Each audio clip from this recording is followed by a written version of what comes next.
they forget who supported them, who encouraged people to vote for them. So we got to hold people accountable. They become, these people, judges, elected officials, become part of the status quo, thereby becoming part of the problem. Don't give up the fight. Preacher man, don't tell me heaven is on the earth. I know you don't know what life is really worth. We need to build our own system. We need to build a system based on righteousness, a system based on some divine principles, a system based on equality and justice. They call it the justice system, but it's just us. We need justice, fairness, everybody.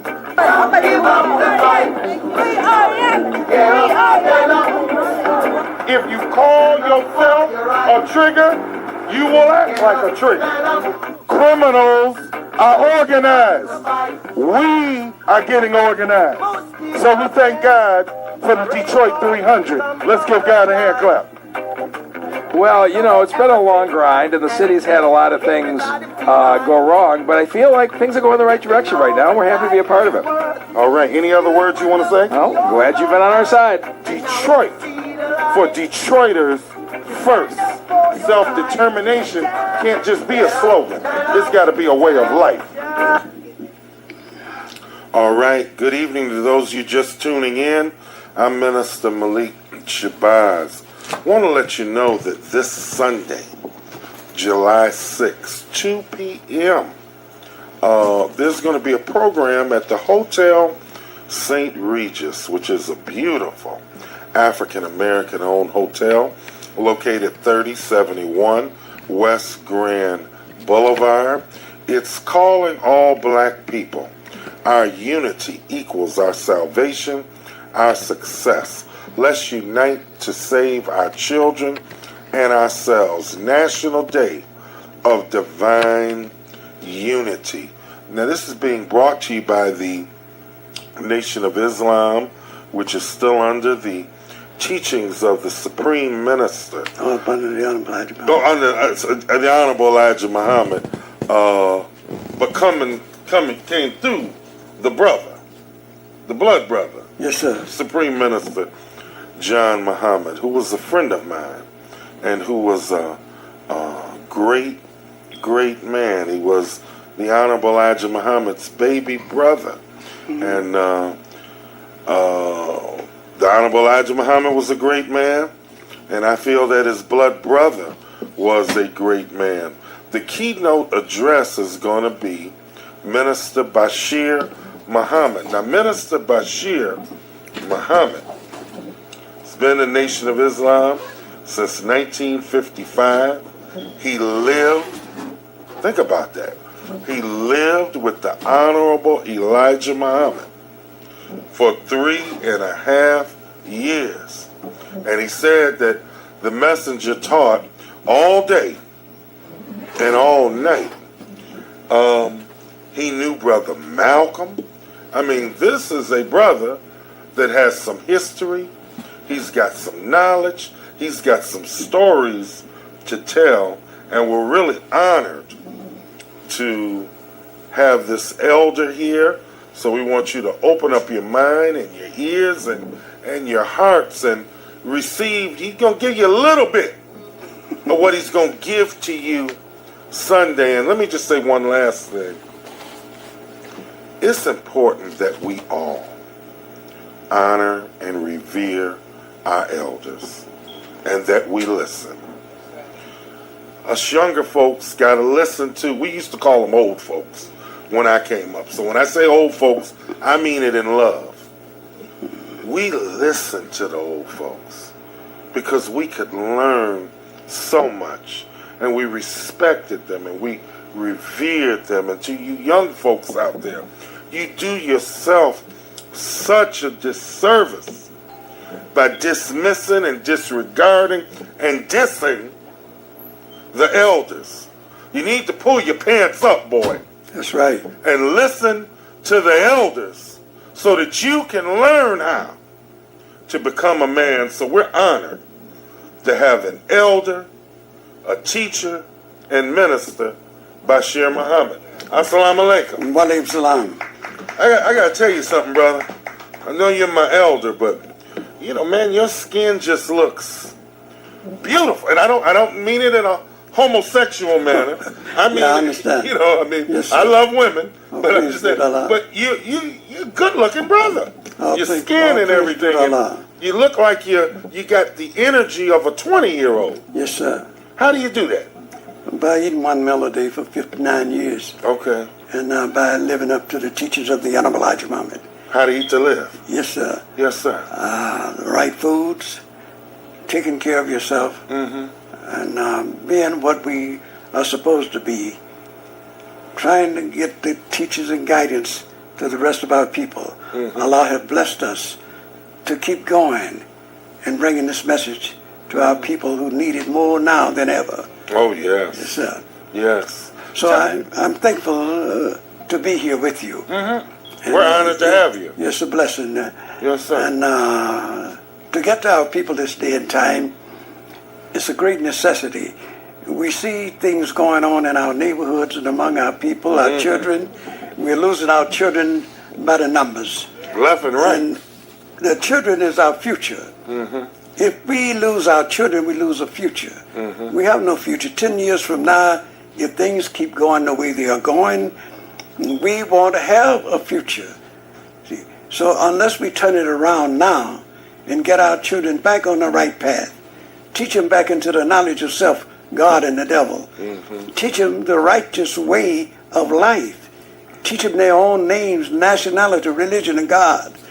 We have been going other than ourselves for so long that we don't even know what ourselves really are. So we have to find that knowledge and take it and use it and bring our children back because they have gone astray. Yes, sir. Tell us something. You, what was it like living with the Honorable Elijah Muhammad? What was it like? Tell us your favorite memory of living with the messenger. Well, my favorite memory, I had so many, but it was the teachings and the way he taught me. I remember he would teach me as we rode. He liked to drive. So we would get in the car and we would drive, and I had a pencil and a pad, and I was writing down notes. So one day he stopped me, and he said, "Brother, stop writing." He said, "Because some of the things I tell you now, you won't be able to teach it or tell about it until 10, maybe 20 years. Say, but I don't want the devil to get it. Say, because if you got things written down and the devil go in your house, he takes this information and use it for himself. So some of these things I don't want you to know."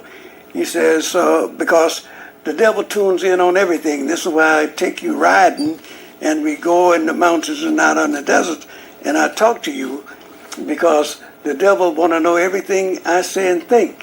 He said he even tune in on my snoring at night. See if there's any wisdom in that. So, but anyway, he said, "I'm going to teach you like Allah taught me. I'm going to teach you to remember." He said, you have to understand that your mind is like a tape recorder. Everything goes in, stays in. Right. And all you have to do is to be able to bring it back, replay it. See, so you listen. Don't try to understand what you're hearing at the same time, but just listen. And so this is the way he taught me. And that's one of the most memorable things that I remember, because he said that to me.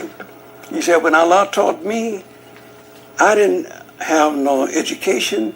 I only had a 3rd grade education, so I didn't learn how to read and write. I couldn't write down things that he told me. I had to remember it. And he taught me how to remember.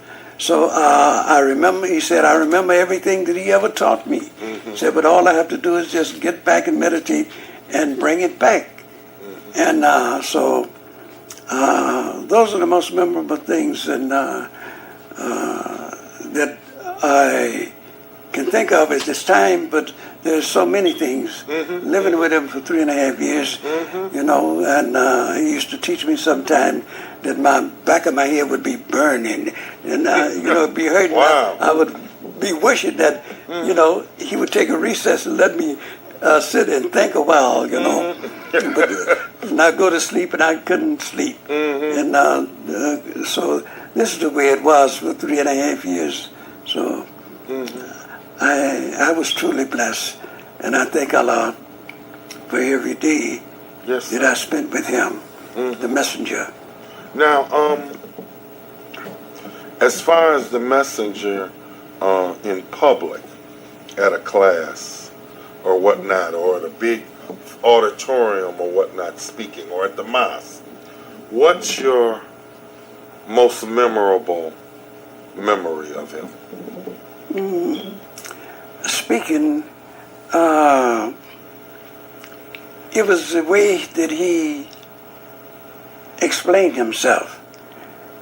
The messenger was a very, very wise man, and he knew how to get over a point to the audience, and he knew how to take your mind and bring things to focus that you never realized that were in your mind.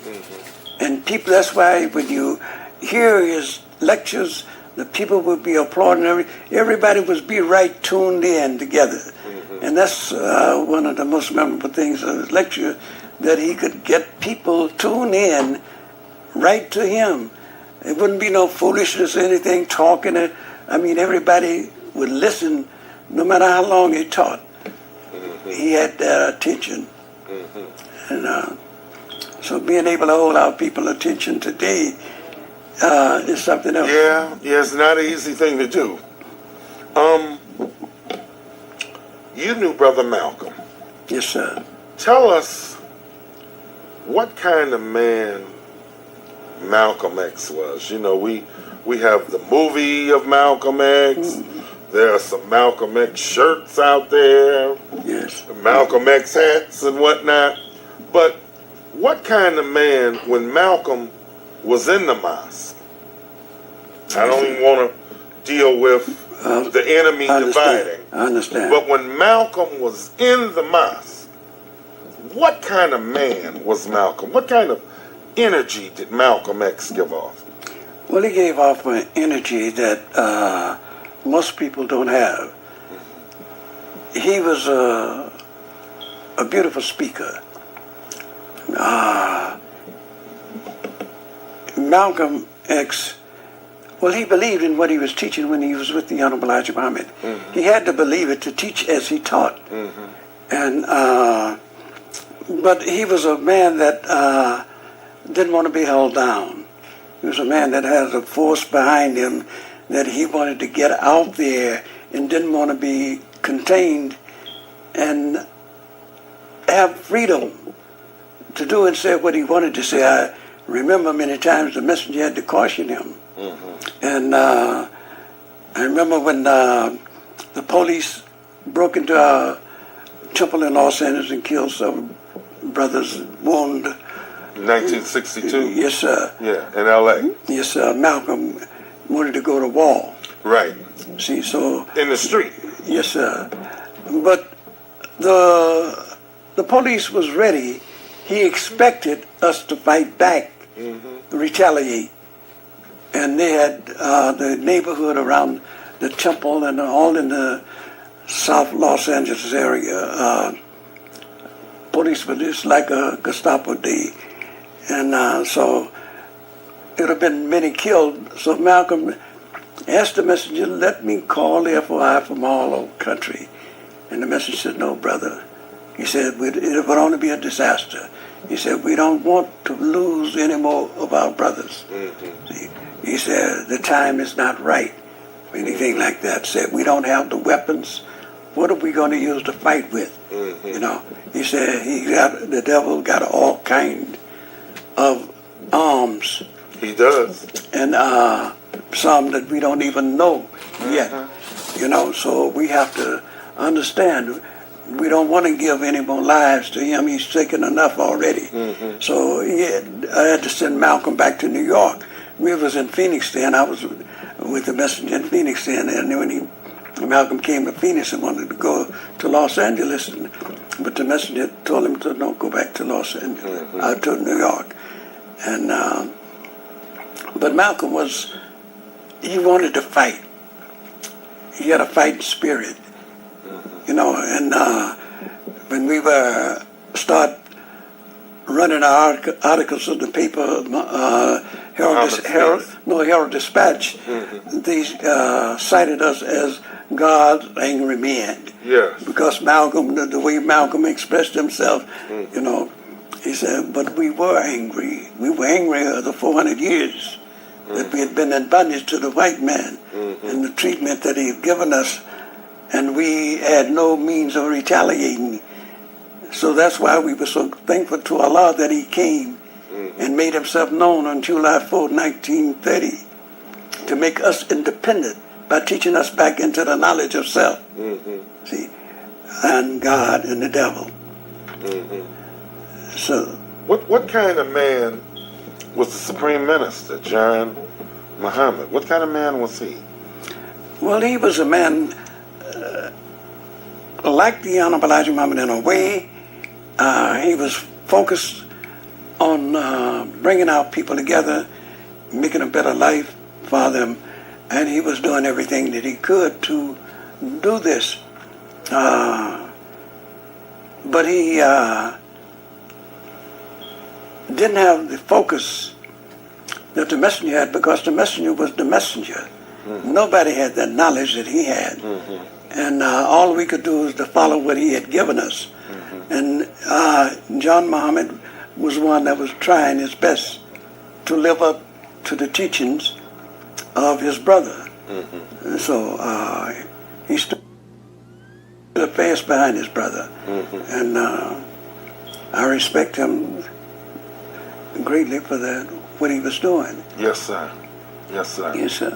What about Minister Farrakhan?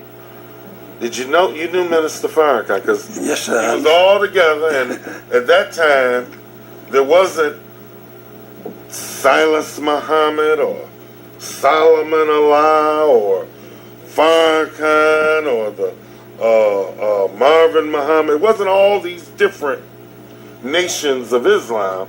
There was one nation of Islam. What kind of brother was Minister Farrakhan?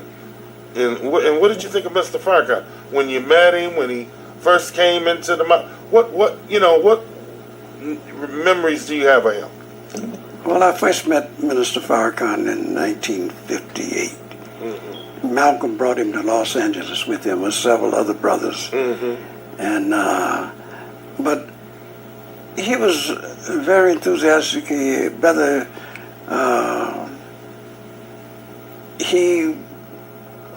At that time, he wanted to be like Malcolm. Malcolm was his idol, and he wanted Malcolm's place, which he eventually got. And he was one that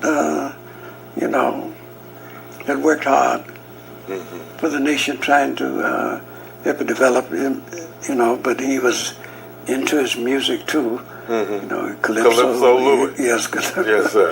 Yeah, he made a record, White Man's Heaven is the Black Man's Hell, and he spread it around. But he was a brother that was, he convinced you that he was sincere. Manipulation and all this. That's why so many people are following him today, because of his way. But he strayed away from the teachings, and that was something that, I spoke with him about it, and he told me that he knew what he was doing, and he didn't need no help in telling him how to go about it. And I said, yes, sir. And so we went our separate ways. As friends? You went your separate ways, or? Yes, well, I didn't have anything to do with what he was doing or anything. I just kept teaching what the Honorable Elijah Muhammad taught me. Because many people didn't understand why I wouldn't follow Wallace or why I wouldn't follow Farrakhan. But the messenger taught me in a way he hadn't taught them. So in fact, when the Honorable Elijah Muhammad first started teaching me, he told me that he didn't want me to ever degrade what he was teaching, to keep it just like he gave it. And Have you done that? that's what I've done all these years. I've never forsaken what he have taught me. I've always been on the same path that he put me on. And it's too late to change. 59 years is too long to change the path. That's a lifetime. Yes, and there's no other path that can lead me where he put me on. Yes, sir. So I stay on that same path, and I'll be on it until I die. Praise God. We want to open up the phone lines. I want to let you know we're speaking with Minister Basir Muhammad. And this Sunday, 2 p.m., at the beautiful and elegant Hotel St. Regis, 3071 West Grand Boulevard, the Nation of Islam, National Day of Divine Unity. I'm going to repeat that. National Day of Divine Unity. Boy, if we could unify, Lord have mercy, what we could do. Calling all black people, our unity equals our salvation and our success. And the keynote address is Minister Basir Muhammad. This wise and intelligent, and I gotta add, good. If God blesses me to get to be his age, I want to look like he does, because he looks good. He's vibrant. His skin is beautiful. You know, we ought to be able to compliment each other without it being a queer thing. Amen. Thank you. It's love. We should love That's each right. other. That's right. But he has been in the Nation of Islam following the Honorable Elijah Muhammad for almost 60 years. That's a lot of history. He lived with the Honorable Elijah Muhammad for 3.5 years. He knew Malcolm. He knew Farrakhan. He knew Wallace. This is a lot of history here, and I think that we should do ourselves a favor, turn off television, put down the 40 ounce. It won't hurt you to put it down for a few hours. Put down that blunt. Just put it down for a couple hours, man. Go on over to the Hotel St. Regis Sunday at 2 p.m. It's free. That's right. It's free. Now, you got to leave the wine at home, leave the malt liquor at home, leave the chronic and all that at home. But if that's your thing, put it down. Do yourself a favor and come over here and to get the knowledge. Get the knowledge, get the history, and when you leave and go home, you just might find, you know what? Gee whiz. God moved me today. It was a blessing I came. I don't think I need that crack. I don't think I need this or that, you know? Come on out Sunday, 2 p.m. at the St. Regis. We got a caller? You speak with Minister Basir Muhammad, caller. Caller, are you there? Assalamu alaikum. Walaikum salam. I'm really enjoying your program this evening, Minister. Thank you. I attended Minister John Muhammad's temple over on Hamilton for a short period, and one thing that I remember is they had the original bean pie recipe back then, which is really hard to find. Everybody makes bean pies in the city of Detroit, but I've yet to find anybody that has that original recipe. Would the minister happen to know where we will be able to purchase bean pies with that original recipe that they had at Minister John Muhammad's temple? No, I've only been here a few days, and Oh, I'm sorry. we have a brother here with me. He might know where you can find that. Brother Hassan, But you know, not the original? Okay, there will be bean pies there Sunday, but it won't be the original, but I remember being over there, Brother Captain, with the Supreme Minister on Hamilton. Right. Boy, he would teach, and afterwards the sisters would have that good whiting, and I mean it was hot, and we'd eat them bean pies and some carrot cake, and the Supreme You can't Minister. find that bean pie anymore. Like they had them there. Okay, I'm gonna try and join you all on Sunday. Thank you. I'm sorry, I didn't know that the minister did not live in the area. I thought he was from Detroit. No, I'm in San Antonio, but if you ever come to San Antonio, I'll make sure that you get one of those original, because Yes, the messenger's wife taught my wife how to make them. All right. All right. Assalamu alaikum. Walaikum salam. You're there with the world champion San Antonio Spurs? Yes, sir. All right.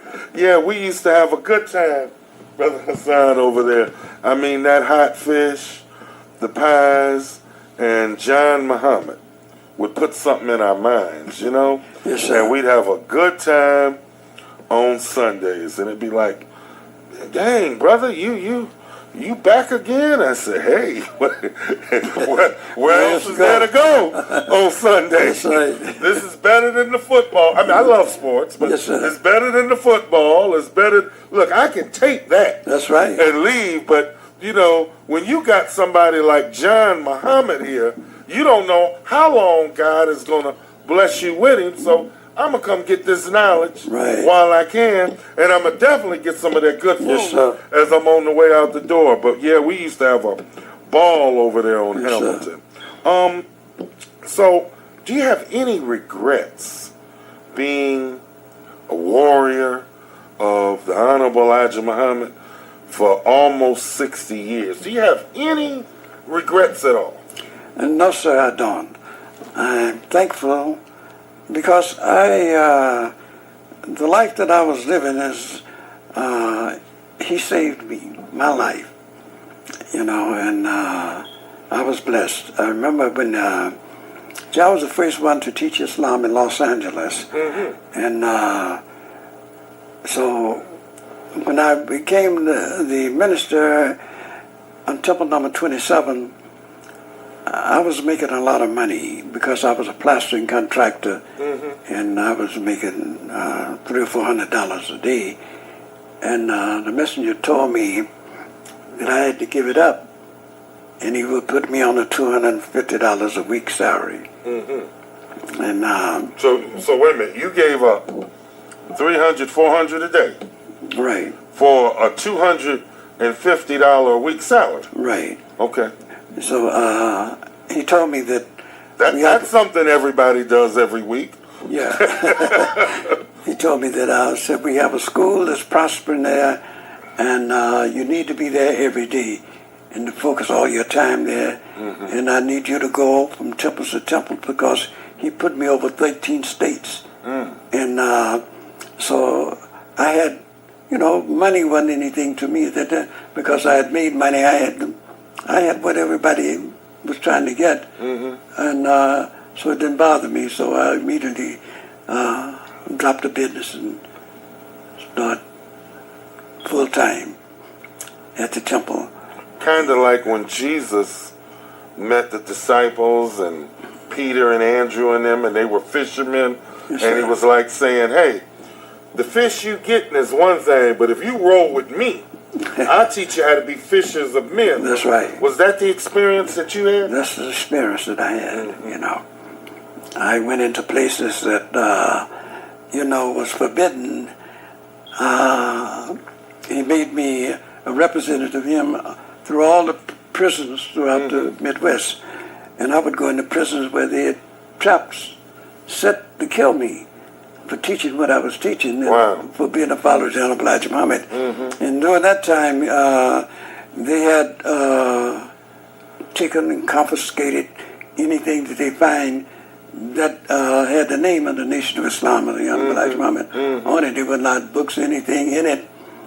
And I remember one time that the warden at Folsom got a central identification card where I could go in all the prisons without being searched or anything. Wow. Just immediately access. And I even have one in my pocket now. I still have But so the warden at Folsom called me and asked me would I come and settle some differences between the Muslims that are in there, because you had two different factions.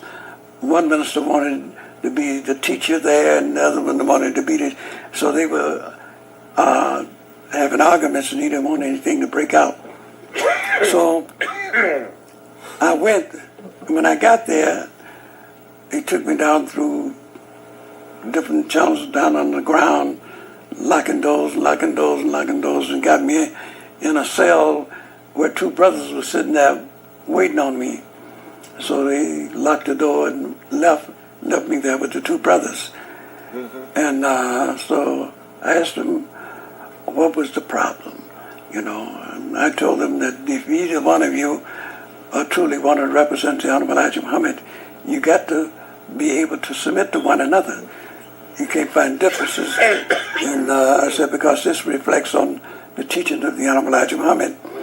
And after we talked a while, one of the brothers said, he pulled out a knife and he laid it up there. And he said, we're supposed to kill you. See, Folsom is a prison where everybody had life. I mean, these were lifers on the rock there. And so... they ain't got nothing to lose. They ain't got nothing to lose. He said, we were supposed to kill you. My Lord. Yeah, and so I said, well, thanks to Allah that, brother, you see the light, and, but anyway, after that, I went to another prison in Victorville, and when I got there, they had a warden's meeting. All the wardens were there, and so after my lecture there, we had about 250 prisoners that was at the lecture. After the lecture, the warden at Folsom came to me and apologized. He said, I know that you're not going to accept this, but I want to apologize because at that time I didn't understand really what it was all about. We were told things and we had to go by what we were told. He said, I want to apologize because we had listened to your lecture here sitting in the office building. And but anyway, things like that happen. And my life was in jeopardy many times, but I was a believer in Allah and that I was protected because, as the saying goes, fear no man but God. That's right. Yeah, so I had no fear. I go places by myself, everywhere, drive, fly. But it's no fear. If I got to go, I got to go. But I'm going only when God wants me to go. Right. And not, So, but you ain't going on your knees. No. My parents and their parents and all our parents burned their knees out. Praying for a day to come when one would raise up and guide us back into the knowledge of self, get us out of this land of bondage that we were in. And they used to sing that one day I know our Lord would raise up a nation that will obey, destroy this nation. So they knew what we were under, but we weren't able to overcome that at that time. And we have had so many setbacks.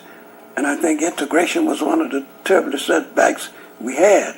Because just before integration, we were claiming our own. We were saying, I'm black and I'm proud, I'm black and I'm beautiful, brother and sister, unite. Now they calling them bitches and hoes, And, I mean, we don't want to eat here. We want to go and eat in a white restaurant. We want to sit in the bus. I mean, we could have had our own. We were on the way to having everything that we needed, But integration destroyed that. And it set us back. And they keep saying, we shall overcome. You never overcome believing that the white man is going to let you overcome. Believing and wanting to sit beside him, marry his women, and do the things that he's doing. That's why the black neighborhoods all over the country is in the condition they're in today. Because we're not doing nothing for self. Everything we're doing, we get our money and we give it right back to the slave master and his children. We got to learn to pool our money, our resources. You know, we have churches bringing in millions of dollars every week, but there's not a toothpick factory. Why don't the preachers get together and say, let's us build a factory? We got all our unemployed people.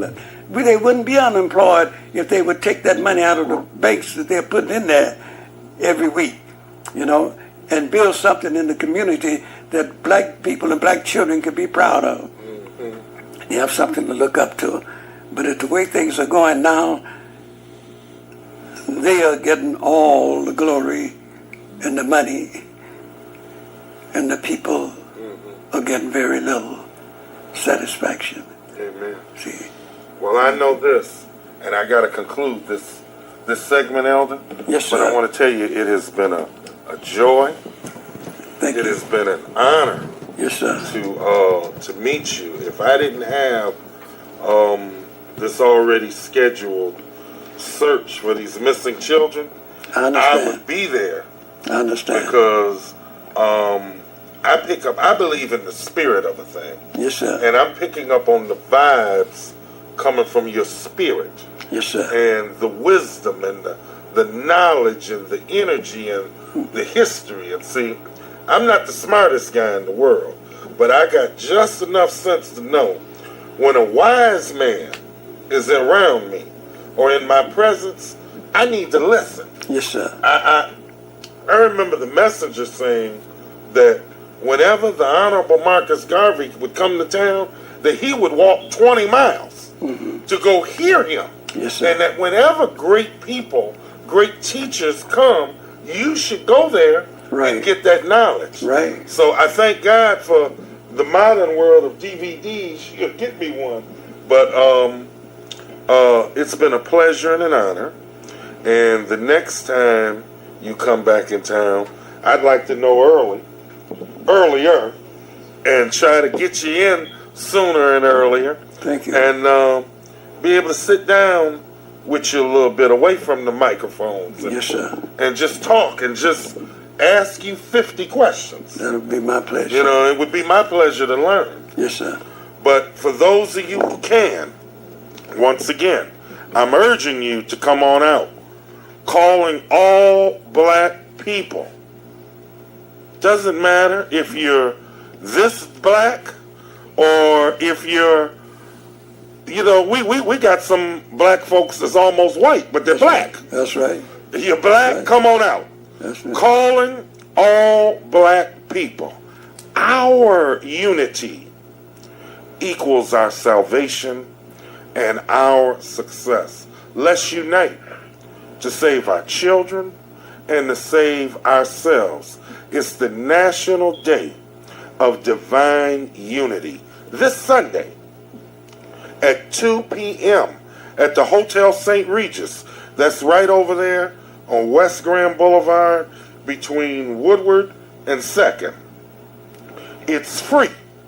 It's free. And for more information, you can call 734-626-7736. 734-626-7736. Let's unite and save our children and ourselves. And the keynote speaker is this beloved brother who I have just been honored to sit here with and to talk to and drink from some of the rich knowledge that he has. You can go there Sunday and you'll be able to drink from some of that rich knowledge.